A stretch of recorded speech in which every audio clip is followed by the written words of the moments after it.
SIR আবহে এবার CAA নিয়ে আদালতের দরজায় বাংলাদেশ থেকে আগতরা। সিএএ প্রক্রিয়া নিয়েই যদি অভিযোগ ওঠে তাহলে কি হবে মতুয়াদের? সিএএ প্রক্রিয়া অভিযোগের মুখে পড়লে মতুয়াদের কোন ভরসা দেবে ওই গেরুয়া বাহিনী? তবে কি বাংলায় এবার এসআইআর প্রক্রিয়াটা ওই বিজেপির পক্ষে বুমেরাং হতে চলেছে? মতুয়ারা এই মুহূর্তে সমস্ত রাজনৈতিক দলগুলোর কাছে অত্যন্ত গুরুত্বপূর্ণ হয়ে উঠেছে, কিন্তু কারা শেষ পর্যন্ত পাবে ওই মতুয়াদের মন? কারা পাবেন মতুয়াদের ভোট?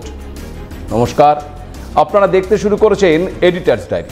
আমি ভাস্কর দত্ত আপনাদেরকে আরও একটি নতুন এপিসোডে স্বাগত জানাই। দেশের 12টি রাজ্যে যে এসআইআর প্রক্রিয়া চলছে তাতে অনুপ্রবেশকারীদের উৎখাত করার বিষয়টি নিয়ে সরব হয়েছে বিজেপি। কিন্তু যারা বাংলাদেশ থেকে এসেছে তারা যে সবাই অনুপ্রবেশকারীর তালিকায় পড়ে এমনটা কিন্তু বলছে না বিজেপি। তাদের মতে যে সংখ্যালঘুরা বাংলাদেশ থেকে অত্যাচারিত হয়ে ভারতে আশ্রয় নিয়েছে তারা শরণার্থী, কিন্তু এসআইআরের যা নিয়ম সেই নিয়ম তো আবার সবার জন্য এক। এক্ষেত্রে বাংলাদেশ থেকে আগত মুসলিমরাও যেই তিমিরে, আবার বাংলাদেশ থেকে আগত ওই হিন্দু, বৌদ্ধ, খ্রিস্টানরাও সেই একই তিমিরে। আর এখানে বিপাকে পড়েছে গেরুয়া শিবিরও, কারণ তাদের ভোট ব্যাংক মতুয়া তথা হিন্দু ভোটাররাও রয়েছে এই তালিকায়।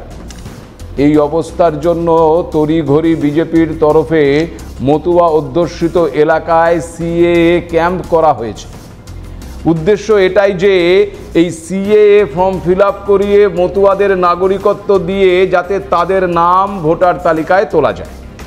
কিন্তু প্রশ্ন হচ্ছে, নাগরিকত্ব সংশোধনী আইন বা সিএএ এর নিরিখে তারা নাগরিক হওয়ার যোগ্য, কিন্তু এসআইআর এর কারণে যদি তারা বাদের খাতায় চলে যায় তবে কি হবে? সম্প্রতি এই প্রশ্ন তুলেই দেশের শীর্ষ আদালতের দ্বারস্থ হয়েছিল বাংলাদেশ থেকে ভারতে আসা হিন্দু, বৌদ্ধ, খ্রিস্টানরা। আত্মদ্বীপ নামে একটি সংগঠনের নেতৃত্বেই সুপ্রিম কোর্টে গিয়েছিলেন এই মামলাকারীরা।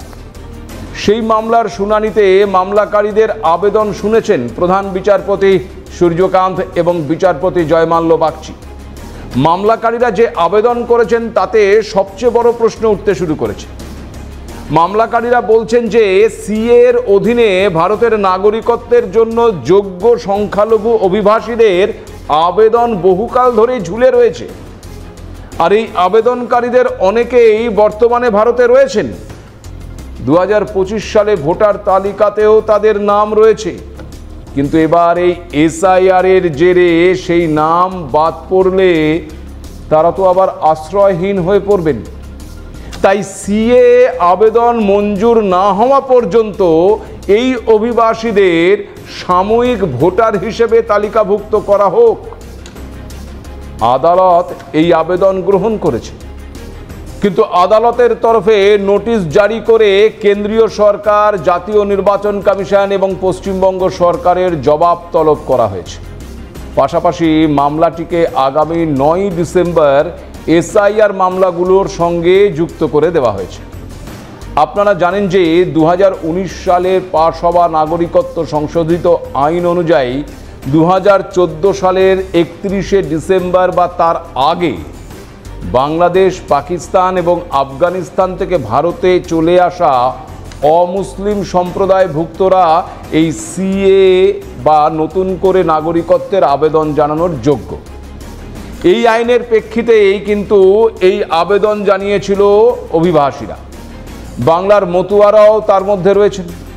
মামলাকারীদের আইনজীবী করুণা নন্দী জানিয়েছেন, 2014 সালের 31শে ডিসেম্বর তারিখের আগে যারা বাংলাদেশ থেকে পালিয়ে এসে পশ্চিমবঙ্গে আশ্রয় নিয়েছেন সেই সমস্ত হিন্দু, খ্রিস্টান এবং বৌদ্ধরা এখন সংশোধিত নাগরিকত্ব আইন বা ওই সিএ এর আওতায় এদেশের আনুষ্ঠানিক নাগরিকত্ব পাননি। পশ্চিমবঙ্গে পরিচালিত এসআইআর এর সময়ে এদের নাম ভোটার তালিকা থেকে বাদ দেওয়া হতে পারে, ফলে এরা আবার রাষ্ট্রহীন হয়ে পড়তে পারে বলে আশঙ্কা প্রকাশ করেছেন তিনি। এই আশঙ্কা অমূলক নয় তা বোঝাই যাচ্ছে।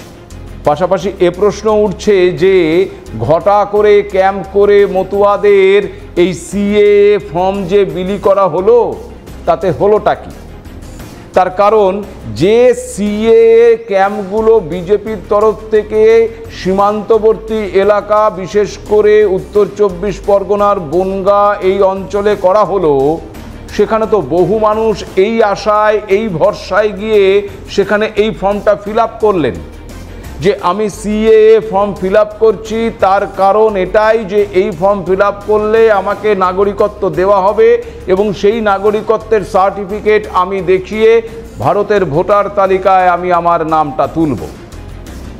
কিন্তু এখন যে তথ্য আমাদের সামনে আসছে তাতে তো দেখা যাচ্ছে যে এই সিএএ ফর্ম এখন নয়, আগেও যারা ফিল আপ করেছে তারাও কেউ ওই সার্টিফিকেট পাননি, নাগরিকত্ব তারাও পাননি। তাহলে এই যে ঘটা করে ক্যাম্প করে ফর্মগুলো ফিল আপ করানো হলো, এদের কি হবে? প্রশ্নটা খুব স্বাভাবিক। তার কারণ এই মতুয়া সম্প্রদায়ের একটা বিরাট অংশের ভোট কিন্তু বিজেপির দিকে রয়েছে। অনুপ্রবেশকারীদের তাড়াবার জন্য তারা উদ্যোগ গ্রহণ করছে, এসআইআর হওয়া প্রয়োজন বলছে। সেটা অবশ্যই হয়তো প্রয়োজন, তার কারণ অনুপ্রবেশকারী কেন থাকবে? পৃথিবীর সব দেশই এখন অনুপ্রবেশকারীদের সরিয়ে দিতে চাইছে, সেখানে ভারত চাইবে, এ বিষয়ে কোনো সন্দেহ নেই। কিন্তু রাজনৈতিক পেরিফেরিতে আবার এই মতুয়াদের প্রয়োজন ভারতীয় জনতা পার্টি তথা বিজেপির, কারণ তাদের ভোট ব্যাংক তারা। কিন্তু এখন দেখা যাচ্ছে যে এই মতুয়ারাই কিন্তু যথেষ্ট সংকটের মুখে পড়তে চলেছে। যদি ওই নাগরিকত্বের সার্টিফিকেট তারা না পায়, যেই আবেদন তারা সর্বোচ্চ আদালতের কাছে রেখেছে, সেই আবেদন যদি আদালত মঞ্জুর না করে তাহলে কি হবে? প্রশ্নটা কিন্তু থাকছে।